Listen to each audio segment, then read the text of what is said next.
So when you have a book as widely well received and as launching into fame as Ready Player One by Ernest Cline was, can a film adaptation of that book really do the same kind of justice to the source material? Let's get into it. So Ready Player One is an adaptation of the book by Ernest Cline, which has been widely heralded as the greatest pop culture reference and nostalgia-filled book of our time. This film has been directed by Stephen Spielberg, which also means that Stephen Spielberg has rights to all of his films that he can make references to in this film. So the storyline of Ready Player One follows Parzival, aka Wade Watts, who spends most of his time in the digital world of the Oasis, which is a VR world controlled by your entire body. Now, most of the rest of the world plays in the Oasis as well. In fact, a majority of the world spend more time in the Oasis than they do in the real world. And when the creator of the Oasis, played by Mark Rylance, who is superb in this film, just absolutely brilliant. So when Mark Rylance's character of Halliday dies, he leaves an Easter egg in the game, which you can find by collecting 3 different keys. You collect the keys by solving different challenges in the Oasis. Whoever finds the Easter egg first inherits the entire of the Oasis, and at that point, it becomes a race to the egg between the youth and the corporations who are trying to control the Oasis. Now, I want to go ahead and start off by saying I have not yet read the book of Ready Player One. Shocker! I know. See, I thought it would be more interesting to go and see this film, having not read the book, be able to judge the film on its own merits without that comparison, and then read the book afterwards to see how much they measure up. But after coming out of the film, I feel like I enjoyed the film more from having not read the book and having that impact on what was different. And now it's actually made me more interested in reading the book. So, job done on that front. But on that basis, I do feel like it brings up an argument of book versus film.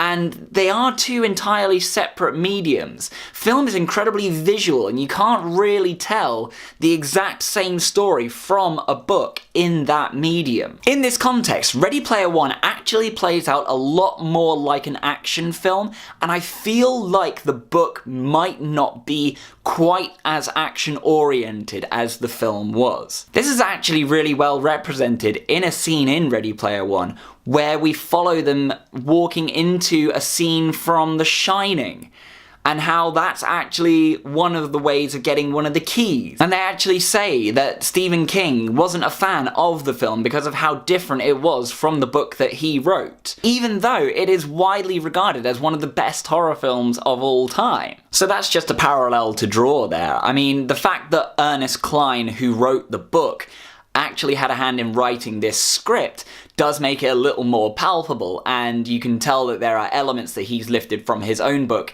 into this film. It's almost like he said, well, if you're going to adapt my book, you might as well do it right, and I'm going to help you with that. One element that I didn't really feel worked in Ready Player One was the romance angle. I felt like it was a little bit rushed and a little bit forced, and I just didn't feel like there was all that much risk in there, when they're actually focusing on so many other things at the same time, that it felt a little bit wedged in. But it is in there for purposes of the film, and they do become apparent. So it's there for a reason, it just didn't feel too genuine. I do have to say though, the action, the visuals, the graphics, they were all absolutely fantastic in this film, and there are a lot of references going back really, really far that, in a way, still have the graphics that they had from that era in an updated version, which I just really love to see.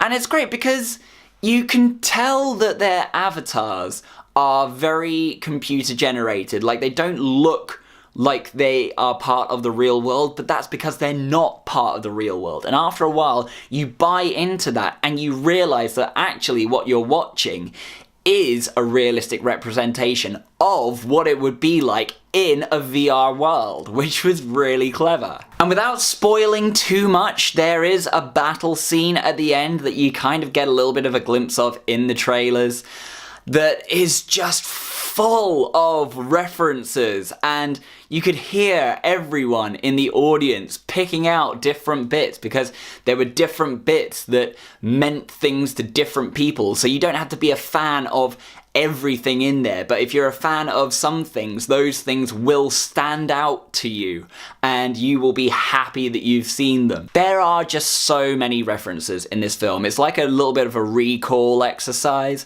but this film is really meant for the big screen because it's only in a cinematic medium that you can really see everything that's going on and be able to pick things out. So if you are planning on seeing it in the cinema, I highly recommend it because that is where you are going to get the most enjoyment out of this film. Ultimately, this is a pretty straightforward youth versus corporation film, but it has cool twists and great visuals and so many pop culture references that will put a smile on your face that you can just sit and watch and enjoy it. So with that in mind, Ready Player One gets 3.5 stars from me.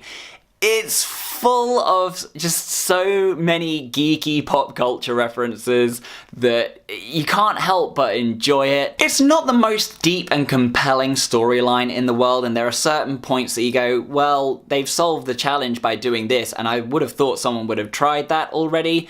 That's kind of Easter egg 101. But job done. I enjoyed Ready Player One, and it has really made me want to go and read the book even more now. So, Ready Player One. Have you seen it? What did you think about it? What was your favourite geeky pop culture video game reference in this film? And what would your avatar be if the Oasis existed? Who would you play as? What would you mod them out with? All comments are welcome in the comments section below. Let's talk nerdy. As always, if you've enjoyed what you've seen here and you want to see more in the future, click right here to subscribe and see some more funky fresh videos from yours truly. And until that point, keep a good hold of that controller.